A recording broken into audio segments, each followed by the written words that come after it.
양락교의 천하무적 벌써 시간이 많이 흘렀어요. 그러니까요. 그동안 방위산업에 계신 분들 많이 모셨잖아요. 정말 점점 정들고 있어요. 그동안 기억나시는 분이 누구세요? 저는 그 이사님도 재밌었고요. 백종원 씨.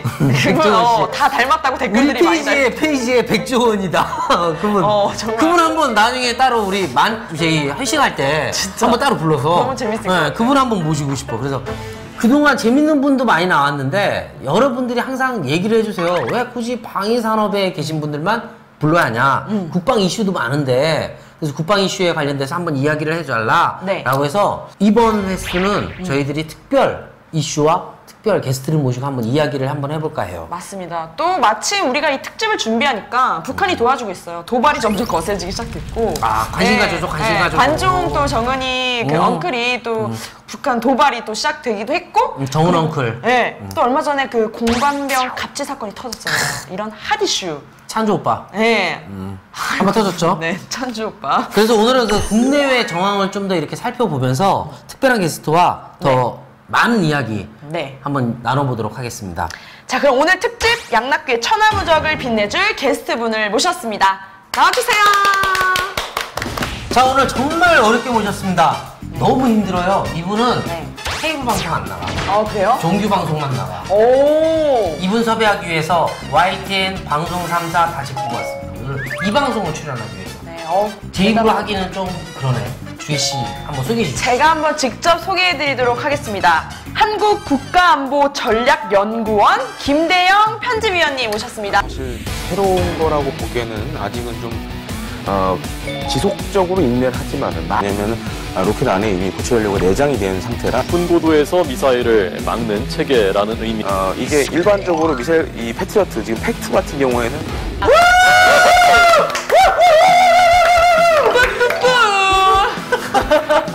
나 본론으로 가기 전에 자기소개. 저는 그 북한이나 뭐 해외 그런 주요 군사 이슈가 있을 때 공중파라든지 아니면 종합편집에 출연해서 이제 군사 관련된 그런 평론 역할을 맡고 있는 김대영이라고 합니다. 와. 일단 소개부터가 한국안보전략연구원인가요? 어려워요. 너무 대단하신 연구원 모셨네요. 나도 어려워. 붙일 거 다 붙이니까. 어려운 단어 다 붙였어. 안보되지, 동북아 전략되지, 전술되지, 안 되는 거 없어 이분. 근데 사실 그 우리 방송이 그 방산 기업분들을 항상 초청을 했었잖아요. 근데 민원이 너무 많이 들어와. 왜요? 왜 방산만 하냐. 이슈가 있는데 맞습니다. 이슈를 좀 쫓아가야 하는 거 아니냐. 그렇습니다. 그래서 특별 게스트. 우리 돈 편집했잖아. 돈 필요 없다. 방송기업 돈 필요 없다. 돈이 중요하지 않아요? 안 봐도 된다. 한두 편 정도는 우리는 그냥 딴 걸로 가겠다. 해가지고 오신 거 아니에요? 이슈를. 그러니까 오늘 또 돈 없이 출연료 없이 오신 거잖아요. 그런 거였어요? 돈 없어? 몰랐어? 아니 사실은 제가 이제 그 시청자이기도 하고 양락 기자님이랑 저랑은 그 영화 신세계를 보면은 명대사가 하나 있습니다. 어떤 명대사냐? 헤이 브라더! 이거죠 이거. 이 정도 관계. 헤이 브라더!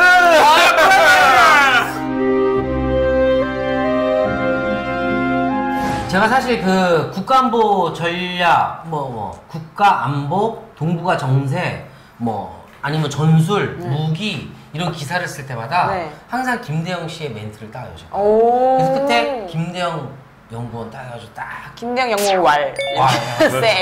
코멘트 따가지고 코멘트 따가지고 항상 따시는 거예요. 그리고 저한테 항상 조언을 많이 해주세요. 근데 이제 문제가 형님이 석간이라 그래서 이제 아침 주로 자거든요.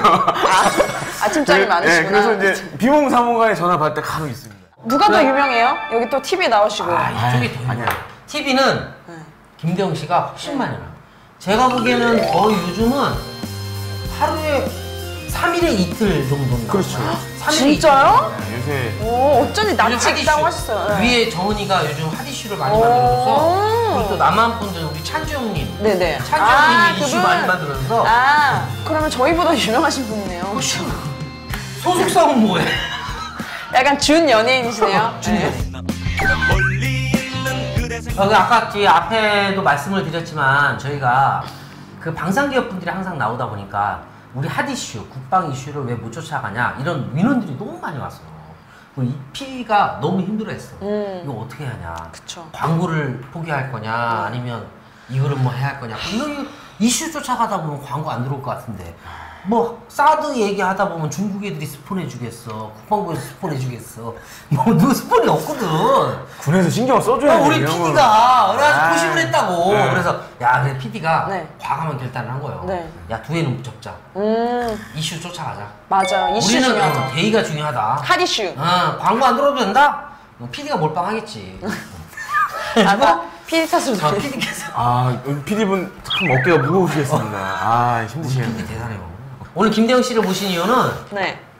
저희가 요즘 국방 관련 핫 이슈가 너무 많아요. 너무 많아요, 예, 요즘에. 뭐 사드 관련도 있고 우리 찬주 형님도 있고 찬주 형. 뭐 여러 가지 이슈가 너무 많은데 그래서 이제 그 사드 관련돼서 안 그래도 지난주에 여기서만 제가 터는 건데 네. 또 이제 중국에 또 아니 여기서 털지 말고 나한테 털어줄래? 내일 기사 쓰게. 아니, 지난주에 이제 중국에서 따끈따끈한 정보를 이제 물고 오신 분하고 또 이제 마포에서 양꼬치를 돌려가면서 진짜 그러면 양꼬치엔 칭따오. 궁금한 거 두 가지. 네. 중국 사람들이 그 요즘 사드 문제로 인해서 우리가 경제적 보복을 많이 당하고 있잖아요. 그렇죠. 중국 사람들은 정말 사드에 대해서 어떻게 생각하고 있는 거예요? 그게 좀 많이 좀 다른 것 같아요. 네. 지역적으로 좀 다르고, 예를 들어서 이제 동북 지역이나 베이징에 계신 분들 약간 좀 그런, 왜냐면 과거에 이제 항미 원조, 우리나라에서 한국 전쟁이라고 하죠. 그래서 이제 참전했던 그런 기억들도 있고, 또 중국인은 전반적으로 이제 미국에 대한 인식이 굉장히 좀 약간 좀 이질적이에요. 그러니까 제일 가고 싶어 하는 나라는 미국인데 싫어하는 나라도 미국이에요. 참 아이러니해요. 저 미국 유학 갔을 때 중국 사람들 그렇게 많았는데. 미국은 거의 중국어 배워. 약간요. 한인타운에서? 네, 중국 친구들이 많아서 유학생들 되게 많아요, 중국 유학생. 돈도 많아요, 나가시는 맞아요. 분들. 또 부자들도 많고. 그런데 최근에 이제 분위기가 중국도 이거를 이제 물릴 수는 없다라는 생각을 하고 있고, 그래서 출구 전략을 이제 좀 베이징 쪽에서 생각을 하고 있는데, 불행히도 이제 참 이 사드 문제 같은 경우는 한중 간의 시기가 잘 안 맞는 것 같아요. 보니까 지금 이제 중국 같은 경우는 중국 공산당 같은 경우는 이제 19대 전당대회가 있어서 중국 내부적으로도 이제 어떻게 보면 이제 정권 교체기 비슷하게 인사라든가 이런 문제가 있거든요. 그리고 이제 공산당 같은 경우 또 세계에서 제일 큰 정당이기 때문에 그럼요. 인사가 사실 이게 엄청나거든요. 우리가 생각 못하는 정도로 큰 인사를 지금 준비 중에 있는데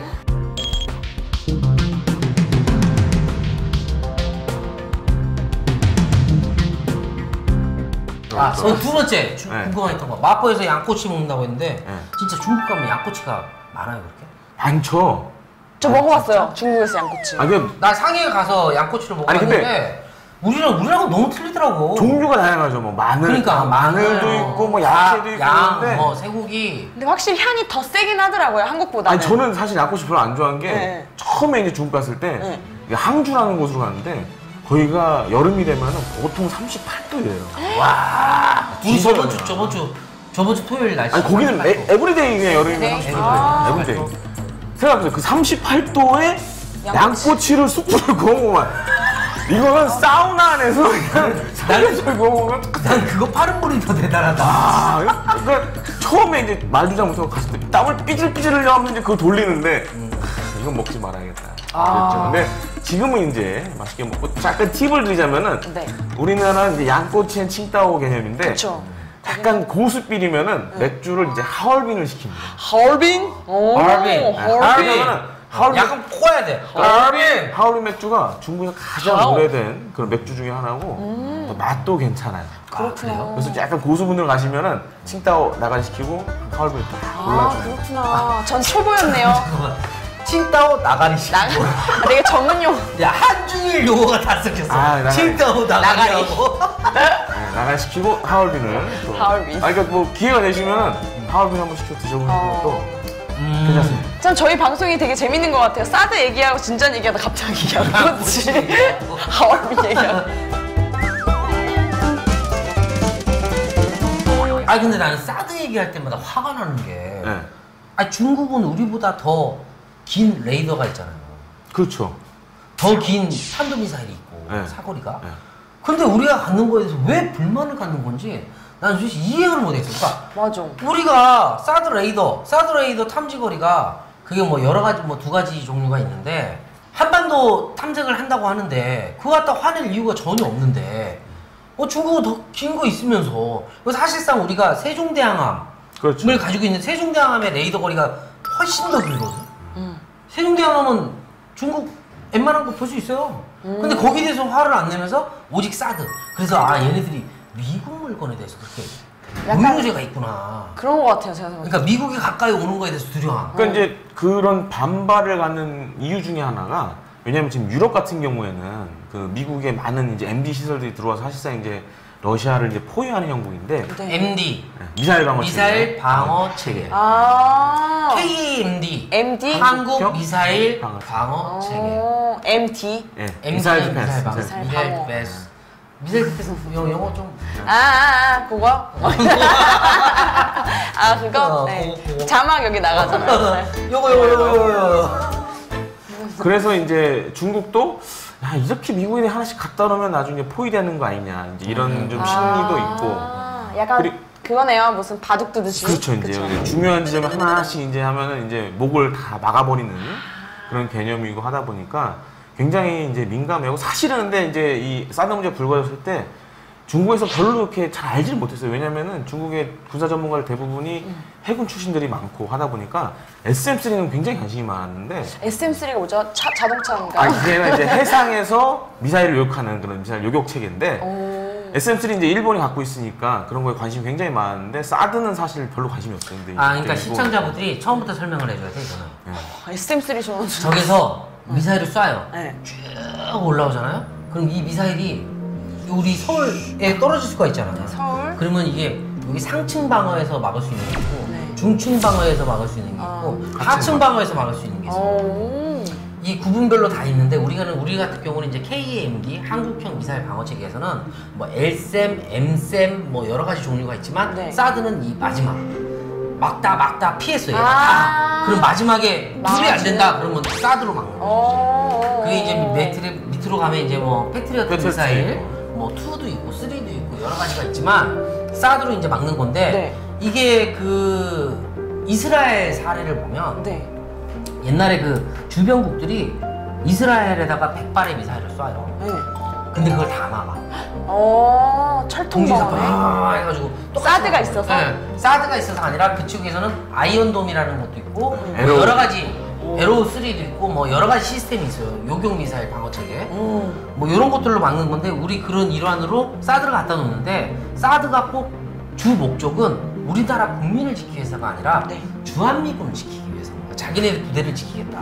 근데 미사일이라는 게 콕 찍어서 여기서 갈 수 있는 건 아니거든. 빗 맞으면 여기로 갈 수도 있고 그쵸. 절로 갈 수도 있거든. 근데 미국 같은 경우에는 이제 주한미군에 배치를 하더라도 어쨌거나 떨어지는 거니까 근처로 요격을 해야 하거든 무조건. 그래서 사드를 배치하는 건데 제일 관심사가 그거지. 레이더에 전자파가 유해하냐. 요 관심사거든. 그래서 거기 그 사드 설치된 그 지역에서 사람들이 그죠, 엄청 성주. 네, 성주에서 그 사람들이 반대 엄청 했잖아요. 그것 때문에. 근데 사실 이게 핸드폰 요 전자파보다 약하거든. 약해요? 주변 지역에 벗어나면 핸드폰이 그거 알아? 핸드폰 주머니에 넣으면 네. 남자 전립선. 맞아. 저 얘기 들었어요. 네. 진짜 조심하세요. 왜 웃어? 내 주머니 안 넣고 다니는구나. 주머니 넣고 다니는데. 근데 사실 그 전자파를 사실 뭐 이렇게 몸소 체험해 볼 수는 없는데 사드 같은 경우에는 사실 그 알려진 바와는 달리 이렇게 전자파가 그런 강한 물건은 아닌데 당시 제가 봤을 때는 정책 결정하시는 분들이 좀 잘못했어. 미숙했어. 진짜. 바보 같았어. 아니 그러니까 이걸 결정한 사람이 적절하게 뭔가 왜라든지 아니면 어떻게라든지에 대한 설명이 너무 맞아. 없는 상태에서 이제 하다 보니까 굉장히 이런 또 지역 주민들 아니 근데 난 솔직히 이해는 하는데 저는 반반이에요. 군사무기가 배치되는데 왜 우리가 다 오픈을 해야 돼? 그거 하나랑 그러니까 비밀리에 차라리 비밀리에 갔던가. 그러니까 저도 사실 그래서 그럴 이제 수도 있겠네요, 진짜. 지금 그런 썰이 있어요, 약간. 모르는 게 약이다. 팩트는 아닌데 16년에 기억나실 거야. 핵실험하고 막 이랬을 때. 네, 5차 핵실험 네. 했죠. 그때 이제 박근혜 대통령이 시진핑 주석한테 전화를 한 거예요. 아이고 전화를 안 받네. 안 받았구나. 전화를 안 받았어. 이건 뭐 팩트 아니고 썰인데. 네. 그래서 이제 너무 그거에 화가 난 대통령이 열받아서. 배치해라. 그래가지고 했는데 근데 그때 우리 지금 빵에 계신 누님이 레이저가 강렬하잖아요. 눈빛에 레이저가 강렬하잖아요. 네. 그럼 밑에 사람들이 레이저 쏘면 알아서 이제 입력이 돼서 이제 일을 했어야 되는데 그러니까 설명도 하고 이게 했었는데 딱 야렸을 때, 한방 야렸을 때 딱 움직이는데. 누나의 레이저가 뭐지? 하다가 이제 어물쩡되다가 이제 이런 사고가 좀 크게 벌어졌다. 이 PD가 야 수도 그리고 딱 자르는데 그냥 계속 떠들어. 그러니까 모르는 척 눈치 없이. 눈치 없는. 진짜 우리네. 그러네요. 이 PD가 딱 야렸을 때. 제가 너무 고급 정보를 많이 탐구하는데 너무 재밌는데요. 또 뭐 있어? 털어봐. 털어봐? 기자님이신 줄 알았어요. 그래서 하여튼 저보다 많이 알아요. 그래서 그런 좀 당시에 약간 설명을 좀 충분히 했어야 되는데 그런 부분을 못한 게 좀 많이. 저도 사실 그 네티즌의 한 사람으로서 그 사드 배치에 대해서 뉴스를 보면은 그냥 안 좋다라는 인식이 더 강하게 느껴지더라고요. 근데 이유를 몰라. 그냥 사람들이 다 안 좋다고 하니까 이런 느낌이거든요. 그러니까 레이더 전자파 때문에 그러는데 사실 전자파는 세종대왕함 그리고 공군 전투기에 보면 레이더가 전자파가 더 훨씬 세요. 그러니까요. 근데 그 앞에서 다 일을 하거든 정상적으로. 아니 그러니까 미국에 계셔서 더 잘 아실 텐데 만약에 그게 이제 문제가 이렇게 됐으면은 바로 고소잖아요. 수하는 거예요. 맞아. 근데 사실 미국 내에서도 그런 문제 없었거든요. 좀 아쉬운 게 지난 정부에서 그러면은 뭐 그분들은 이제 돈이 목적으로 온 게 아니라 사실 이제 지역 발전도 사실 그 안에는 항의하는 데는 들어있다고요. 그러니까 정부에서 좀 성주 지역을 어떻게 좀 발전을 시켜줄 건가 그런 거에 대해서도 좀 얘기도 하고 그랬으면은 좀 덜 했을 텐데. 진짜 우리 회사가 충무로거든요. 점심 때 명동을 가봤는데 진짜 중국 분들이 하나도 없어. 아니 저는 사실 지금 진짜 없어. 경제 제재 전에 그러니까 말은 이제 표면적 경제 제재는 안 하는데 대만이 1년 전에 똑같은 상황을 겪었거든요. 그래요? 대만을 딱 갔는데 그 대만 타이베이 가보면 101 타워 있잖아요. 네. 1링이라고 그러는데 한 사람도 없어.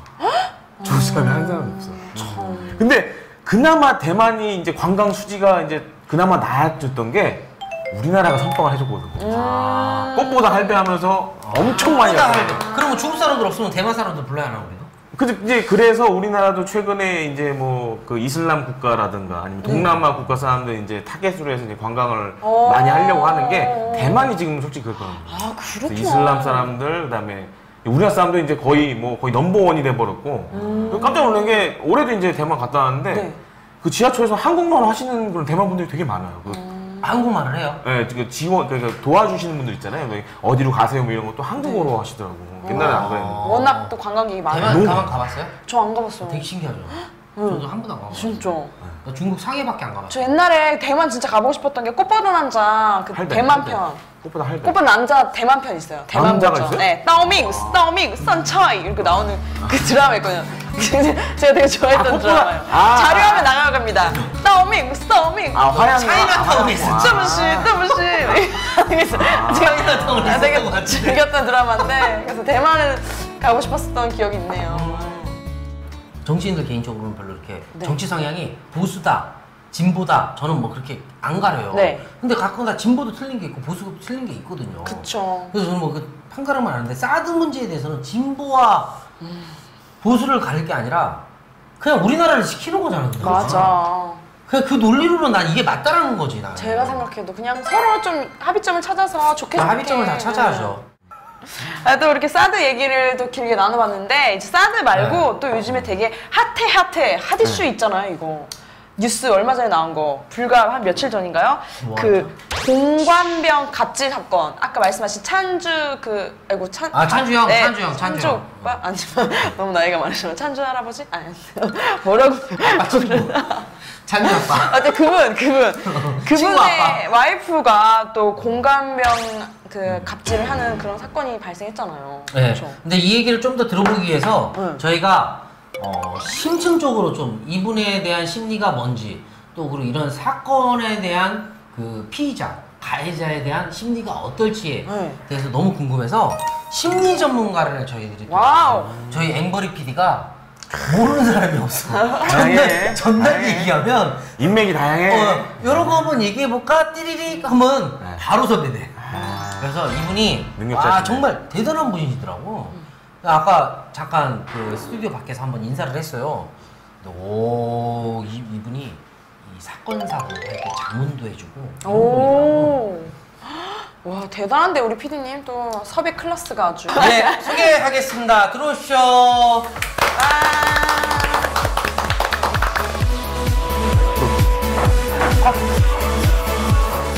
예, 오늘 정말 힘들게 모신 분입니다. 이분이 우리 앵벌이 PD, 이 PD의 섭외 어려운 순위 넘버 3 안에 들어가시는 넘버 3.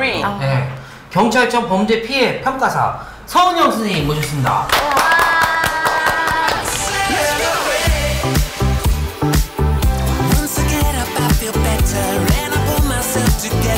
자기소개 한번 해주세요. 네, 저는 현재 경찰청에서 범죄피해 평가사로도 활동하고 있고 상담 심리와 코칭 심리사로 활동하고 있는 서은영입니다. 와, 어려운 거 진짜 많이 하시다. 네, 공부를 많이 하고 있습니다.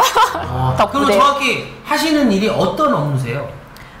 여러 가지 활동을 하고 있는데 경찰청에서는 지금 현재 범죄로 피해를 입은 피해자분들을 대상으로 해서 어떤 피해를 입었는지에 대한 이제 심리 검사를 통해서 객관적인 판단을 내릴 수 있도록 재판 과정에서 쓰일 그 자료를 만들어 드리는 평가서를 작성하는 업무를 하기도 하고요. 그리고 교통사고로 피해를 입으신 분들을 대상으로 해서 심리 치유라든지 이제 심리 안정 서비스 이런 부분을 제공하고 있기도 하고 그리고 나 필요해. 심리 안정. 치유의 손길을 힐링. 실험대 가는 거 말고 시간 오래 걸리니까. 야, 그럼 가해자가 한 대 때렸을 때 그냥 때리는 거 말고 피해 뭐 전치 2주 뭐 이런 거 말고 얘 심리 상태 네. 그 피해가 어느 정도인지를 정확히 판단해 주시는 분 아니에요? 네. 아, 그거 어려운 거네. 정말 사람 상대하는 일이 진짜 어렵잖아요. 그러니까 그 이번 사건 있잖아요. 공관병 갑질 사건. 이 사건에 대해서 이제 좀 우리가 이야기를 나눠보는 시간을 가질 텐데. 근데 저는 개인적으로 국방부를 출입하면서 우리 찬주 형님을 대구 가서 뵀어요. 아 그래요? 이작사 현지의 대장이셨을 때. 근데 저는 개인적으로 전혀 그런 느낌을 못 받았어요. 근데 사실 뭐 공간을 찾아간 게 아니기 때문에 업무적으로 뵀기 때문에 뭐 그런 느낌. 저는 개인적으로 좀 쇼킹했어요. 아, 이런 분이 그때 뵀던 분이 이런 분이셨나? 야, 그래서 이런 분이 그분이 아니었는데 라는 생각? 그래서 사람은 그분이 좀 더 술은 안 드시죠? 술 안 드시죠? 내가 알고 술 안 먹는 거. 술 안 드셨어요. 그때는 제가 갔을 때도 술 안 드셨어요.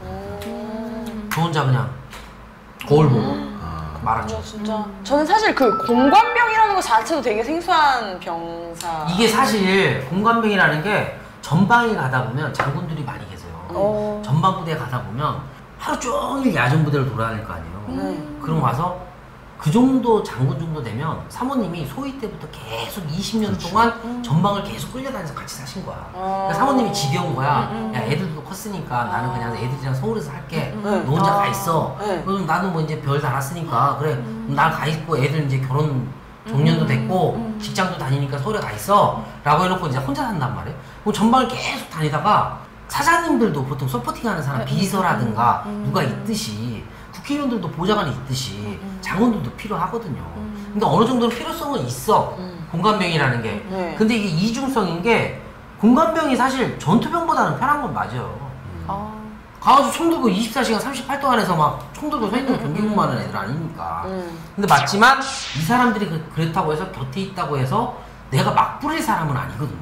이 사람도 국방의 임무 때문에 억지로 온 사람이고 귀한 소중의 내 한 사람의 아들일 수가 있는 거기 때문에. 그래서 사실 저는 이번 사건 보면서 놀란 게 이 찬주 사령관님이 그전에도 약간 그런 일이 몇 번 있었어요. 이전 있었죠. 그러니까 예를 들어서 모교 방문 때 헬기 타고 왔는데 당시에 저기 화생방 제독 차량으로 이제 운동장에 물 뿌리고 했던 사건부터 시작해가지고 군악대 불렀던 사건. 근데 이 정도면 사실 이제 군에서 갑질이 엄청나셨네. 그러니까 그게 뭐 갑질인지 여부는 좀 봐야 되는데 이 정도가 되면 사실 이제 국군의 이제 기무사령부나 이런 데서 사실 이게 다 수집을 하거든요.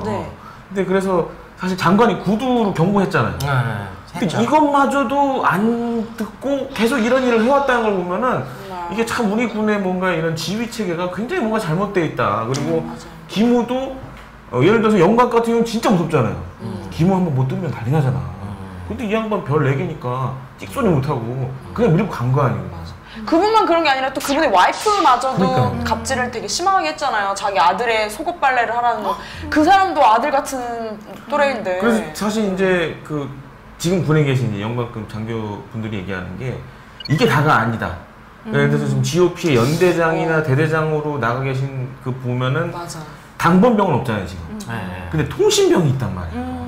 그게 뭐야? 통신병? 통신병이 예를 들어서 급한 상황에서 대기해주는 건데 이것도 문제가 될 수 있다라고 얘기하시는 분도 있어요. 근데 한 가지 여쭤보고 싶은 거 있는데 그럼 이 지금 박찬주 사령관 같은 경우에는 무슨 생각으로 그 사모님이나 무슨 생각으로 이렇게 공관병들에게 야뭔 생각 있어 그냥 하던 대로 한 거지. 습관이 아닐까요? 습관. 네. 그래서 어떤 좀 생각 가지고 하신 건지 좀 궁금해가지고.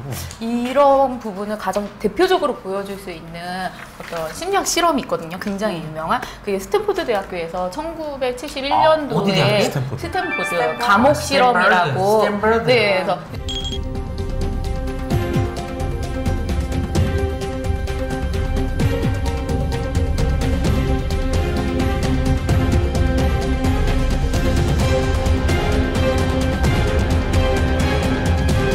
여기에서 보여주는 게 인간이 갖고 있는 어떤 이중성 그리고 그 잔혹함. 근데 여기에서 중요한 거는 군과 이 세팅장에서의 연구 실험실에서 세팅장의 공통점 중에 하나는 힘의 불균형. 그쵸? 그러니까 만나셨던 그분께서 만나셨을 때는 그분이 아니셨는데 지금 뉴스에서 접했을 때는 이중성. 굉장히 무서운 어떤 그거를 하신 분으로 나온 거잖아요. 진짜 피해 평가사 맞는 거 같아. 진짜. 얘기할 때마다 쏙쏙 빨려. 그러니까요. 정말요? 쏙쏙 빨려 들어가. 너무 흥미진진한데요, 저는. 그러면 이 PD가 저한테 전화할 때마다 제가 움찔움찔 놀라는 이유는 뭘까요? 괜히 놀래. 이 PD가 전화할 때 별 특별한 얘기가 없어 사실. 그래서 전화 오면 내가 놀랜다. 그거? 왜 이래? 우리의 생존과 굉장히 중요한 밀접한. 답이 필요 없네요. 입금 1분 5만원 1분 5만원 입금. 근데 이번에 그 공관병이 발설을 했잖아요. 그로 인해서 다른 이렇게 숨어있는 당한 공관병들이라든지 아니면 다른 사령들이 폭로할 가능성이 많아지지 않을까. 대중심리. 네. 야 이때다. 있을 것 같아요. 그쵸. 왜냐하면 지금 나와 같은 처지에 있는 사람들이고 그럴 때 저희가 더 공감대가 형성이 되니까 더 불안하고 그리고 지금 현재 내가 그런 피해를 입지 않았어도 사실 모르는 일이잖아요. 나한테 언제 그런 피해가 그쵸. 올지 모르는. 이게 피해구나. 그때는 그쵸. 몰랐는데 네, 당연하다고 생각했는데 네. 이거구나라고 해서 얘기할 수도 있는 거죠. 그리고 진짜 뭐 용기 내서 얘기해야겠다 뭐 이런 게 있을 수도 있고 그리고 그 가족들 공병관들을 네. 이제 뭐 자녀로 두고 있는 부모님의 경우에도 연락이 되지 않는다거나 아이가 그럼 굉장히 불안하잖아요 사실은. 그러니까 이게 딱 어떤 군만의 문제는 아닌 것 같아요. 그럼 전자팔찌가 채우는 심리는 뭐고 차는 사람은 어떤 느낌이 들었을까? 채우는 심리가 뭐냐고 물어보시면 저는 이제 그분이 아니시니까 네. 근데 그건 있는 것 같아요. 아까 제가 그 실험에서 말씀드렸던 것처럼 저희가 개인에 있을 때와 어떤 집단에 속해 있을 때는 굉장히 내가 생각하는 나의 자를 해석하는 게 굉장히 달라요. 그러니까 제가 이렇게 있을 때와 제가 그 어떤 굉장히 높은 권력을 지닌 사람으로서 있을 때는 굉장히 다른 거죠. 그러니까 그분이 이제 취조를 당할 때와 내가 그 자기 자택에서 전자팔찌를 채울 때는 내가 해석하는 그 자아의 개념이 그 틀 자체가 프레임이 다르다라는 거예요. 만약에 제가 나중에 되게 탑 연예인 되면 약간 거만해지고. 그러실 수 있죠. 저는 안 그러겠습니다. 야, 좀 더 거만해졌는데. 좀 거만해졌으면 좋겠어요. 탑이 돼도 항상 고개를 숙이는 아주 해바라기 같은 사람. 난 제발 좀 거만해졌으면 좋겠어. 전화 주시면 당장 달려오겠습니다. 벼 같은 사람. 먹고 이런 얘기. 이런 일이 다시 없기 위해서 어떤 해결책, 뭐 헬프콜에 좀 전화를 한다라거나 아니면 어떤 해결책이 있을까요? 군 인권센터에 뭐 상담을 요청한다거나? 저는 그 전에 군 자체 내에서 어떤 건강한 문화가 형성이 되면 사실 군대라는 곳 자체가 굉장히 단합을 하면은 시너지 효과를 발생시킬 수 있는 굉장히 좋은 공간이잖아요. 네. 그래서 저희가 서로 이렇게 뭐 소통의 시간을 가질 수 있는 그런 시간을 많이 마련을 하면은 이 친구가 현재 맡고 있는 보직은 잘 하지 못하더라도 네. 어떤 강점이라든지 얘의 어떤 특성, 기질 이런 것들이 나와 유사한 게 있어. 그러면 우리나라는 관계 중심적이기 때문에 굉장히 유대감이 밀접하게 생겨날 수 있어요. 그러니까 이런 것들을 통해서 조금씩 아 얘도 나와 비슷한, 이 친구도 나와 비슷한 이런 것들이 생기면 또 끈끈한 그 팀워크가 생겨나게 되고 그 안에서 군대에서 그 문화 자체가 굉장히 건강하게 형성될 수 있을 거라고 생각이 듭니다. 건강한 군대 문화를 만들어야 된다. 이번 사건처럼 공관명 갑질 사건을 좀 막을 수 있는 어떤 제도적인 장치나 그런 게 좀 있을까요? 사실 이제 공감형 제도라는 게 굉장히 후진국 군대에만 남아있는 제도이고요. 그렇기 때문에 사실 이제 영관급 장교분들 중에서도 이거 없애야 된다라고 얘기하시는 분들이 많아요. 그리고 앞서서 이제 양 기자님이 얘기해 주셨지만은 선진국 군대일수록 이런 부분은 아예 없애다던가 아니면 이게 PX 같은 경우도 외부에 외주를 주는 걸 많이 하거든요. 그래서 우리도 이제 향후 그런 방식으로 가야 되고, 뭐 앞서 설명했지만은 그런 이제 심리 상담이라든가 군에서 특히 이제 중요한 것이 여러 이제 계급들이 있는데 그야말로 이렇게 터놓고 말할 수 있는 그런 환경을 만들어주는 게 가장 중요하다고 보여집니다. 공관병이 없고 대신 막 비서를 쓴다거나 이러면 더 좋지 않을까요? 아닌가요? 다른 문제인가요? 외주를 줘서. 네, 외주를 줘서. 비서를 채용하고. 어떻게 보면 비서 역할을 그러니까 하는. 그런 역할로 이제 뭐 군무원을 더 뽑는다던가 그래서 전투병력으로 사실 이제 남는 그런 이런 관리나 잉여병력들을 돌려야 되는 게 지금 사실 우리 군의 가장 큰 이제 현실입니다. 근데 사실 거기에 대한 공감대가 형성되려면 그 제도에 대해서는 김대영 씨가 얘기했던 거 많지만 그만큼 저희들이 세금을 더 많이 내야 돼요. 네. 저는 좀 추가적으로 다른 문제기는 한데 저희가 지금 군대에 관련된 이런 게 한 번이 아니잖아요. 이번과 관련해서. 맞아. 그래서 군인에 대한 어떤 인권이라든지 정신건강에 대한 문제에 대해서는 굉장히 계속해서 이슈가 되고 있는데 반면에 지금처럼 그 간부층에 계신 분들에 대한 어떤 지휘 계층에 계신 분들에 대한 어떤 정신건강 문제 분명 이분들도 어떤 스트레스가 있을 거라는 생각이 듭니다. 그래서 이분들에 대한 어떤 그 정신건강이라든지 스트레스 관리 이런 것들도 군에서 계속해서 이렇게 뭐 이런 사건이 일어나기 전에 예방적 차원에서 개입을 해야 되지 않나라는 생각이 40대 아저씨들의 스트레스는 어떻게 줘야 돼요? 40대 아저씨들의 스트레스? 따뜻한 손길? 아니 좋은 말씀. 주변에 그 손길이 없어 나는. 정말 차가워 다 차가워. 좋은 말씀 해주셨는데 사실 초급 장교들 그런 문제도 많잖아요. 맞아. 그래서 사실 초급 장교들이 일반 병이랑 똑같아요. 나이도 똑같고 군생활 경력도 똑같거든. 근데 장교라는 이유 하나만으로 끙끙 앓아야 돼. 그렇구나. 그럴 때 이분들도 어려움이 많거든. 그러니까 따뜻한 손길. 따뜻한 손길. 따뜻한 손길. 가자 주혜야. 따뜻한 손길. 너 차. 네 손길 차. 수족냉증. 예. 이것뿐만 아니라 양락교의 천하무적 좀 더 이렇게 시청자들이 궁금한 얘기가 있다면 항상 무한도전을 하는 마음으로 언제든지 찾아갈 수 있으니까요. 여러분들의 제보 언제든지 받고 있고요. 다음 시간에도 어디서나 이제 만날 수 있는 특별한 만남 계속 이어가도록 저희 또 한번 노력해보겠습니다. 양락교의 천하무적! 네, 준비한 순서는 여기까지입니다. 다음에 또 만날게요. 자, 오늘 출연하신 소감. 전 사실 처음이어서 너무 떨렸는데 재밌게 잘해주셔서 제가 준비해온 거의 논문가량의 페이퍼는 필요 없게 됐습니다. 항상 여기 나오시는 분들이 대본을 이거 깜지를 만들어가지고 오셔. 그리고 밑줄 가가지고 연습. 근데 저희는 대본대로 전혀 안 해요. 네. 그렇죠.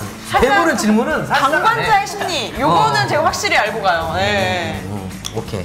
오늘 어땠어요, 김대영 씨? 아니 사실 매번 이렇게 약간 정형화된 그런 방송을 하다가 이렇게 또 터는 또 방송에 나오니까 굉장히 또 재밌었고요. 또 우리 낙교 형이 하고 계신 이 승승장구가 이름 막 저기요. 여기요. 천하무적 승승장구. 제가 바뀌었네. 천하무적이 승승장구하기를. 역시 방송 출연 역시 많이 연예인이셔. 하시는 사람이에요. 괜찮아. 머리가 나쁘지 않아. 네. 알겠습니다. 오늘 방송 여기까지고요. 다음에는 또 좋은 소재로 또 한번 찾아오겠습니다. 네. 수고하셨습니다. 네.